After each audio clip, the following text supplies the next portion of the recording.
This is Federal Ministry of Health. Many Nigerians have wondered who is going to pilot the affairs of the ministry in the next 4 years. Just a few days ago, President Tinubu has inaugurated his cabinet and assigned portfolios to the ministers.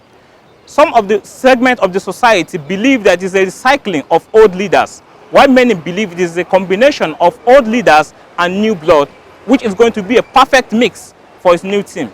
In a call to action, President Bola Tinubu on Monday 21st August urged the recently appointed ministers to collaborate with him to fulfill the aspirations of the Nigerian people through accountability, transparency, and teamwork. In a speech at the conference center of the State House, the President reminded the 45 newly sworn ministers that it is a high honor to be chosen to serve as a minister in the Federal Executive Council. All of you who have been sworn in have been called to distinguish yourself. Your assignment began immediately. As your country honors you today,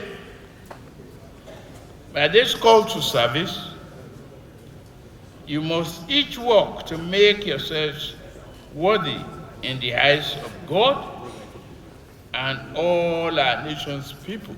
Shortly after taking the oath of office, some ministers arrived at their designated ministries, where they were received by staff, friends, families, and well-wishers. The new ministers used the opportunity to outline their agenda and commitment to hit the ground running. Nigerians should be expecting a departure from the norm. Everybody knows what's been happening in that solid mineral sector of the economy. It's been frittered away. Nigeria has been shortchanged. We've been receiving the shorter end of the stick. There is going to be a critical departure from that norm. I'm here to deliver results. I want to deliver results, and I need you to help me to do that. I need you, I challenge you, help me to deliver results. They pleaded to bring about needed change, and high on their list of priorities was to improve welfare of workers and securing their support for the development objective of the present government. We need to improve health outcomes. That's very important because there is a gap. I have to say, when you fly from Addis to India, you sort of see lots of folks going for medical tourism. It's not something that we in the health sector should actually just rest our oars and say that's normal. We should do something about it. Improve our health outcomes. That's second key pillar, which is not only the ministry, it's all actors. These are turbulent times.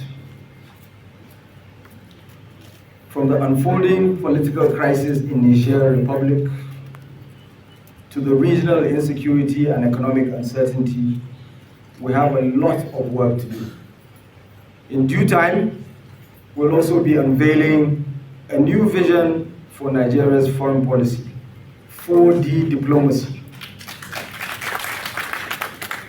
Through this doctrine, centered on development, democracy, demography, and diaspora, we hope to find modern solutions in order to address complex modern problems. Yes, I would have thought a Tinubu we know will constitute his cabinets largely on technocrats. But most of these ministers are APC people that fought for the party, so he's just trying to reward them. But largely, we are just putting our eyes on ground to see how they will deliver. I believe that Tinubu is going to achieve its renewed agenda for Nigerians. We can see now, since the inauguration of the minister, Abuja have started, a lot of activities has started in Abuja, and I believe in capacity of most of the ministers. Even though as a serving governor, or you have been holding position before, you have not been active, that is because the head is not active. But with President Bola Tinubu, I believe that he is going to direct them and they will do, or else he is going to sack them. I thought he should commit class suicide and back all the people that supported him and voted for him, and look at Nigeria as a whole and as a unit, not as APC or Yorubas. That's what I mean by committing class suicide, and focus on achieving results for Nigeria. But looking at most of the people he appointed as ministers, most of them are round pegs in square holes. So I don't see him, you know, I'm not being pessimistic now. I don't see him, you know, achieving much. Many Nigerians have said the coming of the ministers will kickstart the functioning of critical sectors of the economy that have remained inactive in the last couple of months. They are hoping that with the new ministers on board, the Tinubu administration will achieve its renewed hope agenda. In Abuja, Nasir Usman for Signature Show.